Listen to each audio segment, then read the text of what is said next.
Now, with the No Way Home trailer dropping a couple days ago at the time of recording this, I don't know the exact date, but unless you've been living under a rock, you should know that the Spider-Man No Way Home trailer dropped about a week ago. And that has opened up a lot of excitement for Spider-Man fans, old and new.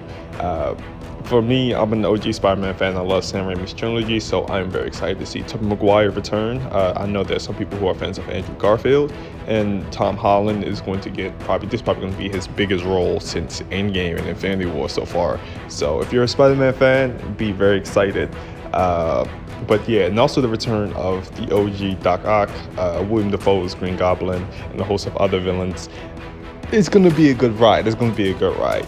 But with this excitement has also come the theories that come along with it. The biggest one that I've seen really has been the Dr.Strange, Mephisto sort of theory. Now, I know Mephisto, he's been brought up a long time since WandaVision, brought up in Loki, and now in the Doctor Strange. And now, not the Doctor Strange trailer, but Doctor Strange being involved with Mephisto in the No Way Home trailer. In this video, I'm gonna like do like a ramble / theory ass type of video. This really won't be structured, but I will mention some stuff from the comics. I'll try to keep it consistent, but it mainly just be like a fun little ramble theory ass little video. And I just kind of want to get the thoughts out of my head so I can say, well, whether I was right or whether I was wrong. So without further ado, let's jump right into the video. Now, my theory basically is wrapped in my personal prediction that Mephisto is the new main villain for the next phase of Marvel. And if you've been keeping up with WandaVision, Loki, the MCU just in general, you probably seen his name, heard of him, seen pictures of him, but you haven't really pieced together like who he actually is. And for those who do know who he is, well, shut up, stop talking, because you might be spoiling something serious. But if you are right, but you know, I've seen the signs, I've seen some of the stuff here and there, and I believe in the saying, where there's smoke, there's fire. And coincidentally, we're going to be talking a little bit about Mephisto, the ruler of Marvel's version of Hell. I think that this version would be, the one I'm talking about is 616, but I believe that the MCU's version is quadruple 9. There we go. It won't be a video about that. But yeah, we're going to talk about a little bit about Mephisto and his role in No Way Home and potentially like the future of the MCU. Many are the good men who can resist murder, theft, and cruelty. With a touch of greed, a bit of laziness, these are the seeds of the ruined nation that can bring down the best of men. This was a quote from Mephisto. This part of the video I'll probably just give like a brief rundown of who Mephisto is. So if you know who Mephisto is, this will probably just be like a refresher. And for those who do not know, this will probably be fresh new information to you. But this information, knowing, has a lot of context behind it and is rooted in some actual biblical stuff. And it's been referenced like in different video games or whatever, but it's all under the same thing. Mephisto sometimes using the name Mephistopheles or Satan. I'm pretty sure some of you know that. Among many others, is a powerful demonic shape-shifting being and one of the main antagonists of Marvel. He is one of several such demons that feed off humanity's belief in the devil, so as to masquerade as Satan himself. In reality, however, Mephisto's origin seems to lie with the primordial elder gods that ruled Earth before being banished by Atum, the god eater. The exact nature of this origin varies with story to story, but tends to vary between the old gods becoming corrupt or the demons being formed by the already plentiful corruption found in the elder god. He is the arch nemesis to a lot of powerful beings such as the Ghost Rider and the Silver Surfer, while serving as an enemy to other heroes like Spider-Man and the person that we're going to be talking about a little bit later, Dr. Strange. He served as the main antagonist of the Ghost Rider series, a major villain in the Silver Surfer, Doctor Strange, and the Avengers series as well. Now, Mephisto is the ruler of his own dark dimension. We know it as hell, but it's really not related to the biblical hell. Though to the average human being, it may as well be equally as horrific. I just kind of look at it as hell. Within his realm, Mephisto rules supreme, with only demons such as Blackheart, who is his son, being capable of challenging him there. So it's basically kind of like home field advantage, or kind of like domain expansion if you watch Jujutsu Kaisen. Outside of his realm, however, Mephisto becomes much more restrained. Although still a virtually limitless sorcerer, he is aware of these limits and seeks ways to expand his influence throughout time and space, but also, like many demons, enjoys causing misery and deception for no apparent reason other than malice. This was already reiterated, but I'll say it again. Mephisto's main enemies are the Silver Surfer, the Fantastic Four, Dr.Strange, and Ghost Rider. Ghost Rider is especially prominent since he was formed due to a pact with Mephisto, but dedicated himself to stopping the devil rather than working as his servant. Now, with this part, I'm not really too entirely certain if this will be a plot point in No Way Home, but it is kind of consistent with where I think No Way Home is going. So when May Parker died, Mephisto offered Spider-Man the chance to bring her back. In exchange, Peter Parker had to surrender his love for Mary Jane. Mephisto was also an enemy of Dr. Doom due to the demon having trapped and tormented the soul of his mother, Cynthia Von Doom. But please note that this is only relevant to the comic canon and may or may not apply to other versions of Dr. Doom. So in short, Mephisto is basically a dickhead. You can basically summarize him as like basically the Satan or Lucifer of the Marvel universe, even though in the context of Marvel that's not entirely the case. His origin and the lore of him goes way deeper than that. Just for the sake of this video, let's just assume that he is like the Lucifer or Satan of Marvel, just so that this doesn't turn into a Mephisto analysis video versus a theory video. And I'm pretty sure some of you guys can already see where I'm going with this, but let's continue. Now, I believe that Marvel does keep this consistent, but this was hell described in by Dante Alighieri in his book The Inferno during his journey to the depths of hell. There are 9 versions or 9 circles or sections of hell. You have the first circle, which is represented, which is limbo. The second circle, which is the home to lust.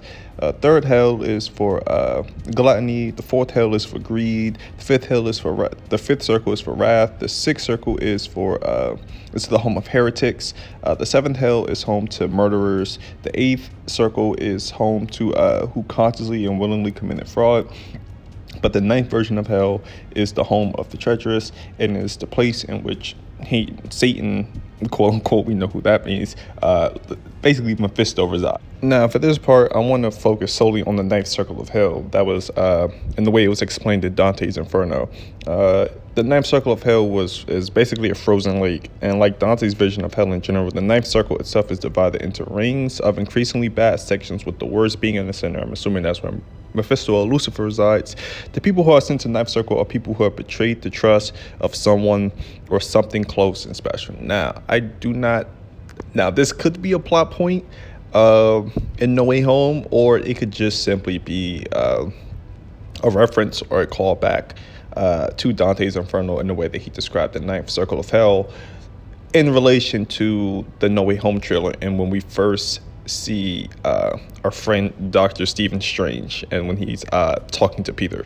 Now, I have a couple of, I guess, pieces of evidence that kind of hold this theory together. Theory, I'm using quote unquote theory together, that kind of gives it a little bit of legitimacy. And it's all based around a couple of the scenes that we saw in the No Way Home trailer, and I'm probably gonna put the first one up at this time of me speaking. It's when Dr. Strange is talking to Peter, and you open it up, and their house is basically full of snow and ice. It just looks completely caked over with ice. Now that kind of threw me off a little bit, but when I was looking through Twitter or whatever, I saw that someone had referenced Dante's Inferno. And in Dante's Inferno, like I just talked about, the ninth level or the ninth circle of hell is basically ice, and that when Satan flaps his wings, it's basically he creates like a wave of ice and cold or whatever. Tell me that doesn't look like what we're looking at here. And you may be saying, well, Rose, that Dr. Strange probably just cast an ice spell. You know, maybe it's hot, or maybe it's the summer, or whatever, right? Okay, let's say one that doesn't really make too much sense, but let's just say, for the sake of argument, that for right now, the Dr. Strange step, I don't know if y'all can hear that. But Lord, that was loud. I'm gonna keep recording. Fuck it. Now everybody's saying, well, maybe it's just hot, maybe it's the summer or whatever, you know. And Dr. Strange, he just wants it cold. That doesn't make any sense. But let's run with it. the way that he was acting in the trailer kind of threw me off a little bit, and I'm sure you guys have seen the trailer 50 million times. But he let Peter refer to him as Steven, and just Doctor Strange. That doesn't feel like a Doctor Strange sort of move. Even though they saved the universe together, I still don't think that him and Peter were on those sort of terms. Maybe they could have, but all the best lies have a little hint of truth in them. That could be another thing that's another thing that kind of tipped me off. And when Wong told Strange, he was like, "Don't cast that spell." What spell are you talking about?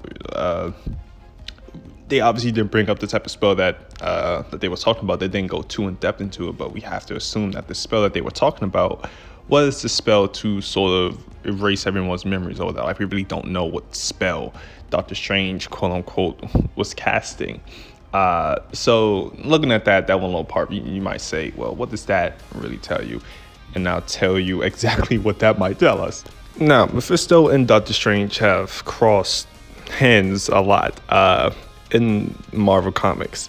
Doctor Strange being the Sorcerer Supreme, he's in charge over all things magic in the multiverse. And if you become with the MCU, and you've been seeing jokes or whatever, it's basically, Doctor Strange running around trying to keep Wanda and Loki and Kang and everybody in check so that he doesn't mess up the multiverse. But that's basically his job. He keeps the multiverse, the magic and everything. He keeps that in check.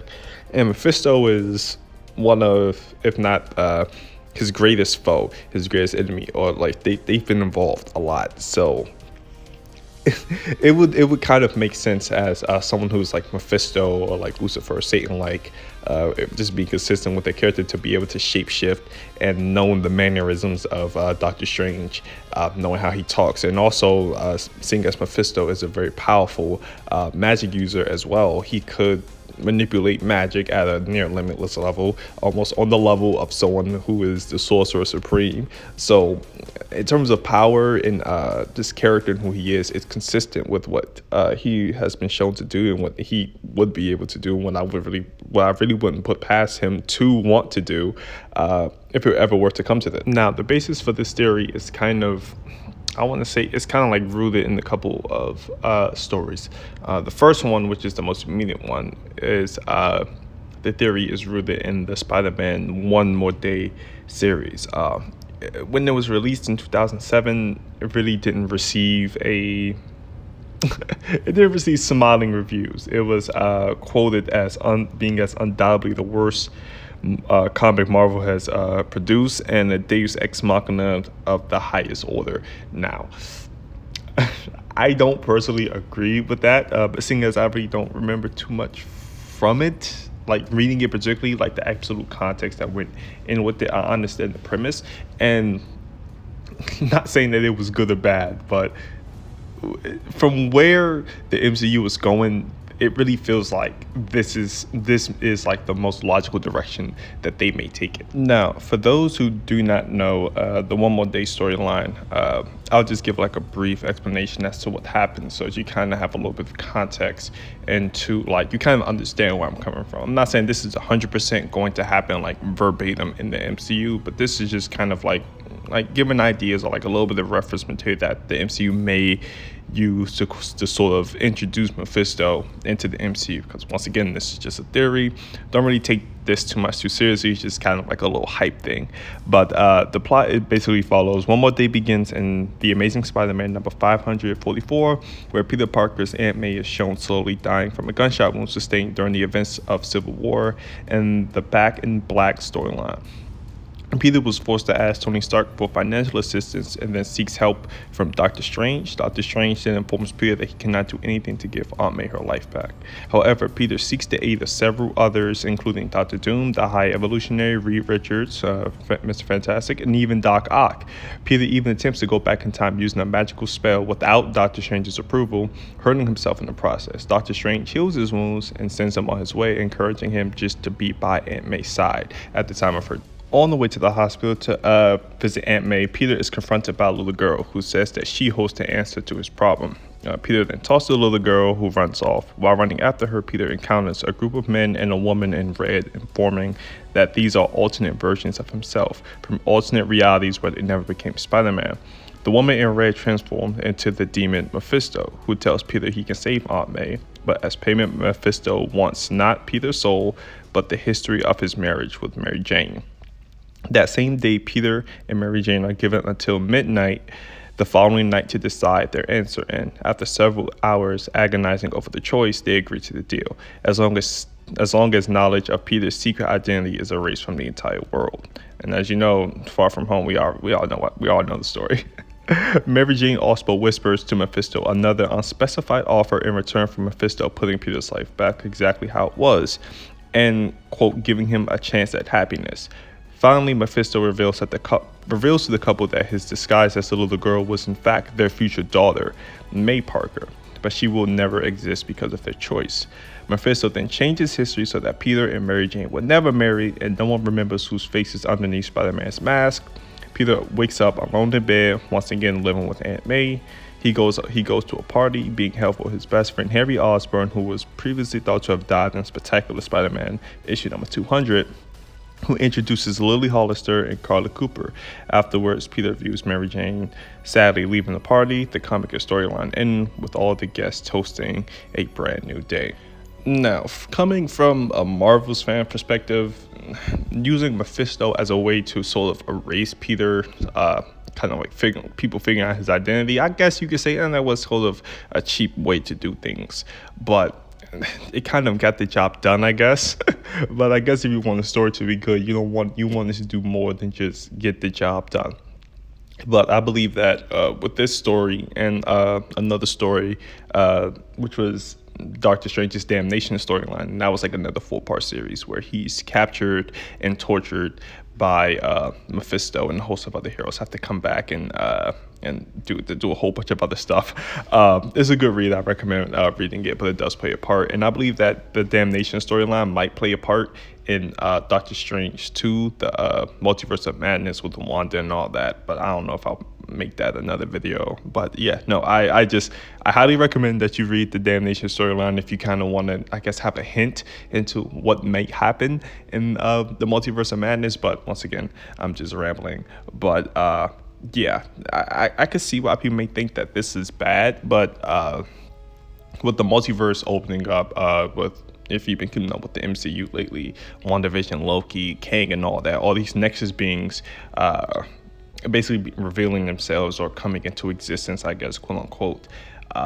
It would be, I feel like this would be the perfect time to introduce Mephisto. I don't know if Mephisto is actually a Nexus being in and of itself. He goes by different names, but I do believe that he is the same being across the multiverse. I think you could classify him as a Nexus being, but yeah, Doctor Strange, quote unquote, being Mephisto in this trailer or in this movie or for the foreseeable future would be pretty consistent. I really don't know if the Mephisto thing will carry over like into other movies, maybe like the Doctor Strange movie that's coming out next. I don't know if Mephisto will still be relevant at that point, even though I do think that he would be the next main guy for the MCU for their phase, but we really don't know for certain if Mephisto would just be like the next main baddie for the MCU,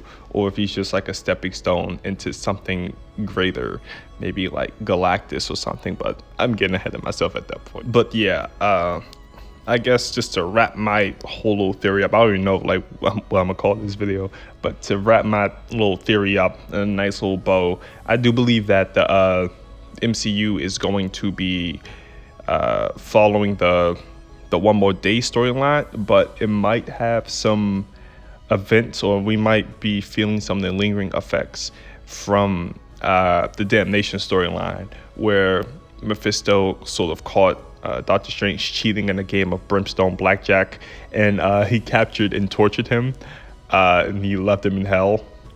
I believe that's how it went. He captured and tortured him. But anyway, the Doctor Strange that we're looking at might not be the Doctor Strange that we know of. Just like his mannerisms, the way he talks, like the stuff that he's doing, like casting this spell, like kind of breaking the rules, isn't really like consistent, I would say. Even though I could see Strange kind of trying to push the limits of magic and maybe trying to see, or maybe trying to see what he can accomplish. I don't know. I can't see Doctor Strange really messing with the multiverse for the sake of trying to do something nice for Peter. You feel me? I know that sounds kind of mean. Like, Peter's a nice guy, whatever, But there's only one person that I could see actually doing something like this for their own gain, and that would be Mephisto. Now, fun theories aside or whatever, Doctor Strange Mephisto? Is he not Mephisto? We really aren't going to know until the movie comes out, and even then, when the movie comes out, we still might not get our answer. This may be like round 3 of people saying, "Oh, it's Mephisto." But once again, where there's smoke, there's fire. But yeah, this was just a video that I want to talk about, a theory that I want to talk about, because I saw that it was getting talked about a good amount, and I guess I just wanted to put my hat in the ring and say that I'm on team Mephisto is in the MCU versus team that he isn't, because I'm a Marvel fan, and it would just be fun to see a character like that, and I would just love to see how Kevin Feige and the rest of the Marvel crew just integrate beings like Mephisto into the MCU. And if someone like Mephisto can be in the MCU, then that means that we could definitely get someone like Eternity, Infinity, Galactus, the 11 Tribunal. Like, we're already getting the Celestials. We could get like Franklin Richards. We already have the Scarlet Witch. Like, we just have so many people that we can get. And as a Marvel fan, I'm just so excited. So fingers crossed that Doctor Strange actually is Mephisto, and we're actually seeing one of the most terrifying beings in the Marvel universe on the big screen for the first time. So just overall, I would just be excited. But yeah, just to wrap it up in a nice little bow, the ice, wind, and Doctor Strange's sanctum could signify that this is Mephisto. That's just kind of like a sign that Mephisto is actually here. His mannerisms are a little bit off. He's breaking the rules, a whole bunch of stuff like that. The One More Day storyline is consistent with the storyline that seems to be being pushed in No Way Home. What else is there? Let me think. Is there anything else that there could be? Yeah, I really don't think that there really is too much else. I might have just forgot something since I'm in the middle of recording it right now. But yeah, I'm gonna just say that Doctor Strange is Mephisto, just in the hopes that we get Mephisto in the MCU a little bit later. But yeah, Right, before I forget, if you made it this far, don't be afraid to leave a like, comment, subscribe, do all that fun stuff. I can't force you to do it, but it doesn't cost you anything, and it will help the channel grow a lot, and I would greatly appreciate it because it will feed my ego. But yeah, all jokes aside, I hope that you enjoyed the video. I don't know if I probably will be covering more MCU stuff later on in the future. But yeah, if you enjoyed this video, just like, comment, subscribe, all that good stuff. And yeah, I will see you guys in the next video. Peace.